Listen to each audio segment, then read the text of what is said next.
यह है battle through the haven season 7 part 313। अगर आपने अभी तक लास्ट पार्ट नहीं देखा हो तो लिंक डिस्क्रिप्शन में है। सो पिछले एपिसोड में हमने देखा सावन और ओल्ड मुगु ने अपनी हेवनली फिल्म को निकाल लिया था। बाकी सभी लोग हेवनली फिल्म को देखकर हैरान हो गए थे। जल्दी अपने आप को रिकवर करते हुए वो सभी अपनी एल्केमी पे ध्यान देते हैं। इन 15 दिनों के अंदर कई सारे एल्केमिस्ट अपने पिल को रिफाइन कर लेते हैं और इन लोगों ने जो सबसे हाईएस्ट पिल को रिफाइन किया था वो टियर 7 मिडिल ग्रेड की पिल है।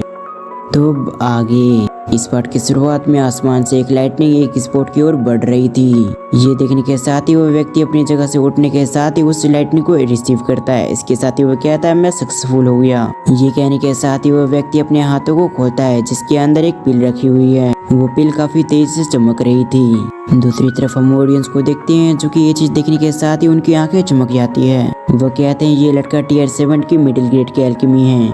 ऐसे एल्केमिस्ट कहीं भी जाए उनकी रेपुटेशन और इज्जत पूरी तरह से टॉप पे रहेगी, यानी कि दूसरे शब्दों में कहा जाए तो पूरी तरह से रिस्पेक्ट। इस समय पिल गैदरिंग कंपटीशन में ज्यादातर वही लोग बचे हुए थे जो कि ट्रू एल्केमी हो। इसके साथ ही पिल गैदरिंग कंपटीशन में 36 लोग ऐसे थे जो कि अभी तक सरवाइव कर पाए हैं। इन एल्केमी के अंदर सावन, डैक्सिंग और सावी जैसे लोग शामिल हैं और इन्हीं एल्केमी को लोग ज्यादातर देख रहे थे। उन्हें ऐसा लग रहा था कि इन्हीं एल्केमी के अंदर कोई चैंपियन बनेगा। जब पिल लाइटिंग हो रही थी तो दूसरी तरफ हम सावन को देखते हैं जो कि अपने स्पॉट पे बैठा हुआ है। ऐसा लगता है जैसे सावन के कानों में बिजली की आवाज नहीं पड़ी। उसका सारा फोकस फर्नेस के अंदर लगा हुआ था। उसकी पिल अभी रिफाइन हो रही है। इसके साथ ही अगर सावन अच्छे से ध्यान दे तो वो टियर 8 की पिल भी बन सकती है। ये सोचकर तो सावन और भी खुश हो रहा था कि अगर उसने अपनी पिल पे और भी अच्छे से काम किया तो वो टियर 8 की भी बन सकती है। भले ही सावन काफी खुश हो लेकिन वो अपने इमोशंस बाहर नहीं आने देता क्योंकि वो नहीं चाहता उसकी खुशी की वजह से पूरी रिफाइनिंग बर्बाद चली जाए। जब सावन अपनी मेहनत से अपनी पिल को रिफाइन कर रहा था तो दूसरी तरफ बाकी स्पॉट पे बैठे हुए लोग भी अपनी पूरी मेहनत से पिल को रिफाइन कर रहे होते हैं और इन्हीं में कई सारे लोग ऐसे भी हैं जिनके चेहरे सफेद पड़ गए थे क्योंकि रिफाइनिंग में उनकी एनर्जी काफी ज्यादा कंज्यूम हो रही थी। जब सभी लोग आसमान की ओर देख रहे थे तभी एक धमाका होता है जिस वजह से सभी लोग उसी की ओर देखने लग गए थे। उस जगह पर एक व्यक्ति होता है जो कि अपनी पिल को रिफाइन कर रहा था। रिफाइनिंग के दौरान उसने एक गड़बड़ कर दिया था। इस छोटी सी मिस्टेक की वजह से उसका फर्नेस ब्लास्ट कर गया था। ये देखकर वो व्यक्ति काफी उदास हो जाता है क्योंकि उसे रिफाइनिंग करते हुए 20 दिन हो गए थे। उसे लग रहा था कि पिल गैदरिंग कंपटीशन में वो टॉप 10 की पोजीशन के अंदर तो आ ही जाएगा, लेकिन एक मिस्टेक की वजह से उसका पूरा मेहनत बर्बाद हो गया। इस चीज को अपनाना उस व्यक्ति के लिए बहुत ज्यादा मुश्किल था। वैसे पिल रिफाइनिंग में गड़बड़ होना कोई आम बात नहीं थी, लेकिन पिल गैदरिंग कंपटीशन के अंदर गड़बड़ होना यानी कि उसे पिल गैदरिंग कंपटीशन से बाहर निकाल देना होगा। इस स्पॉट पे बैठे हुए लोगों के एक्सप्रेशन अलग अलग होते हैं। कोई काफी खुश लग रहा था तो कोई काफी ज्यादा दुखी। इन सभी को पिल रिफाइन करते हुए कुछ दिन और बीत जाते हैं। इन कुछ दिनों में कई सारे एल्केमिस्ट बाहर हो गए थे। अब टोटल 30 लोग बच गए थे जो कि अभी भी रिफाइनिंग कर रहे होते हैं। ये 30 लोग अपनी रिफाइनिंग को पूरी तरह से कंप्लीट करने की कोशिश कर रहे थे। इनमें से कुछ लोग ऐसे भी थे जो कि पहले फेल हो चुके थे लेकिन फिर से वो ट्राई करना चाहते थे। उन्हें भी ये बात अच्छे से पता था कि उनका टॉप 10 के अंदर आना बहुत ज्यादा मुश्किल है, लेकिन फिर भी उनके पास एक चांस है। तभी एक व्यक्ति कहता है वो धरती को क्लाउड आ रहा है। इसका ये मतलब है कि कोई व्यक्ति अपने पिल को बनाने में सक्सेसफुल हो चुका है। ये सुनने के साथ ही सभी लोग एक व्यक्ति की ओर देखने लग गए थे जो कि एक ओल्ड मैन लग रहा था। उसने जिस पिल को रिफाइन किया था वो टियर 7 की हाई ग्रेड की पिल थी। वो कहता मैं सक्सेसफुल हो चुका हूँ। ये कहते हुए वो ओल्ड मैन काफी खुश लग रहा था। इसके साथ ही कई सारे लोग उसे जानते भी थे। इन कुछ दिनों के अंदर टोटल 9 लोगों ने अपनी पिल को रिफाइन कर दिया था। साथ ही इनमें कुछ ऐसे भी लोग थे जिन्होंने अपने ओरे को हाइड कर रखा था ताकि उन्हें कोई पहचान न ले। और इन्हीं लोगों में एक ओल्ड मैन भी शामिल है जिसके ऊपर सावन की नजर पड़ जाती है।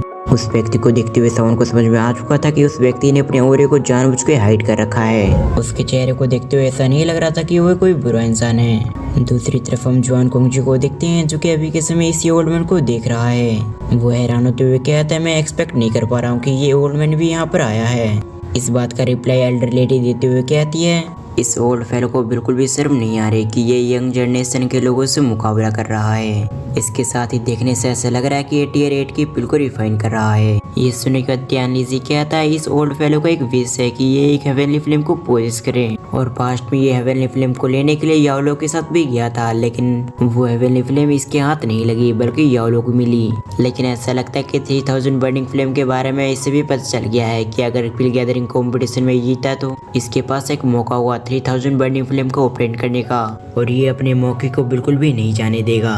उनकी बातों को सुनने के बाद जुआन कोंगजी भी नोट करते हैं तभी उनकी नजर एक फिगर पर आकर रुक गई थी। वो कहते हैं आखिर ये व्यक्ति कौन है जिसने अपने ओरे को हाइड कर रखा है। जुआन कोंग जी के वर्ड को सुनने के बाद दोनों हेड भी उसी डायरेक्शन में देखने लगते हैं। हमें पता चलता है ये और कोई नहीं बल्कि ओल्ड मूगो था, जिसने अपनी पूरी फोकस को पिल रिफाइनिंग में लगा रखा है। ओल्ड मूगो को इस बात का अंदाजा भी नहीं था कि तीनों हेड उसकी ओर देख रहे हैं। इधर जुआन कोंग जी की बातों को सुनने का लेडी हेड कहती है लगता है इसका चेहरा देखने लायक नहीं होगा, इसलिए इसने अपने चेहरे पे मास्क लगा रखा है। उसकी बातों को इग्नोर करके जुआन कोंग जी कहते हैं कोई बात नहीं, जैसे इसकी पिल लाइटिंग आती है तो उसके बाद ये अपने आप को और भी छुपा नहीं पाएगा और उस समय हमें पता चल जाएगा आखिर ये व्यक्ति कौन है। बस मैं ये एक्सपेक्ट करता हूँ कि ये हॉल ऑफ सोल्स ना हो, नहीं तो ये हमारे लिए काफी बदनामी की बात होगी। ये सुनने के बाद वो दोनों भी नोट करते हैं। सीन शिफ्ट होकर हम ऊपर आसमान की ओर देखते हैं जहाँ से काफी मात्रा में थंडर की साउंड आ रही थी। इसके साथ ही जो व्यक्ति इस थंडर साउंड को ध्यान से सुने उसे समझ में आएगा कि ये आसमान से नहीं बल्कि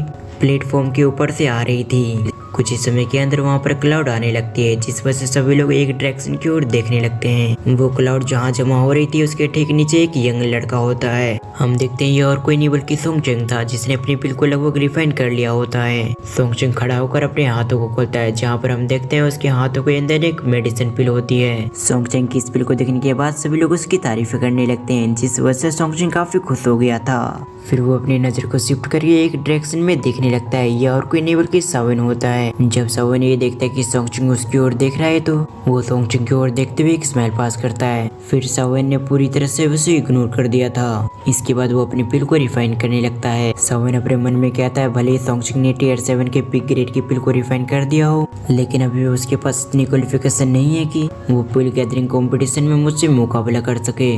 दूसरी तरफ सोंगचेंग को देखकर काफी गुस्सा आता है कि सावन ने उसे पूरी तरह से इग्नोर कर दिया है। फिर उसकी नजर आसपास जाती है, जहाँ पर वो देखता है कि कोई भी सीरियस तरीके से उसे नहीं देख रहा। ये देखने के बाद तो खुद ही सरप्राइज हो गया था। उसे लग रहा था कि टियर 7 की पिक ग्रेड की पिल को रिफाइन करने के बाद वो सबको सरप्राइज कर देगा, लेकिन इस जगह पर सब कुछ उल्टा हो रहा था। इनफैक्ट सावी ने तो उसे देखा भी नहीं था। जब वो इन सभी चीजों के बारे में सोच रहा था तभी एक थंडर ने उसके ध्यान को तोड़ा। वो आसमान के डायरेक्शन में देखते तो वहाँ पर काफी सारे क्लाउड जमा होते हैं। ये देखने के बाद उसे समझ में आ चुका था कि उसे तैयार होना होगा। इधर हम सावन को देखते हैं जिसने अपनी पूरा फोकस रिफाइनिंग पे लगा रखा था। सावन अपने मेडिसिन की ओर देखते हुए कहता है बहुत जल्दी मेरी पिल रिफाइन होने वाली है। इधर हम कई सारे लोगों को देखते हैं जिनका पूरा फोकस उनके फर्नेस पे होता है। तभी कई सारे लोगों ने एक साथ ही अपने टियर 7 की पिल को रिफाइन कर दिया था, लेकिन इन्होंने जिस पिल को रिफाइन किया था उनमें सबसे पावरफुल पिल भी टियर 7 मिडिल ग्रेड की होती है। ये देखने के बाद सोंगचेंग एक गहरी सांसें लेता है। इधर हम सावन, सावी, डैंगचिंग को देखते हैं जिनका पूरा फोकस उनका पिल रिफाइनिंग होता है।